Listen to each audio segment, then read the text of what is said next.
Biblia daw po, dahil tinatawag natin itong Holy Bible, maaari daw po ba itong mapasok ng dyablo? Mapapasok ng dyablo?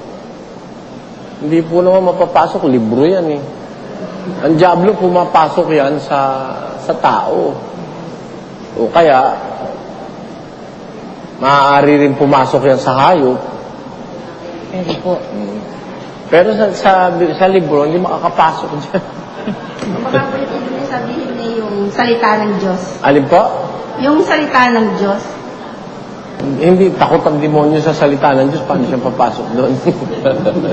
Ang salita po ng Diyos, inilalarawan sa isang pintuan.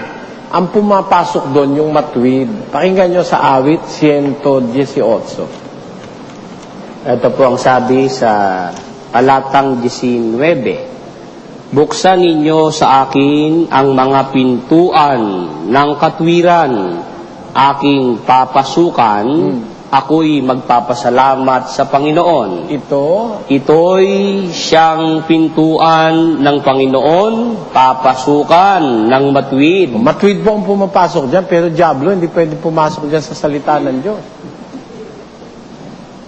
Yun po ang sagot.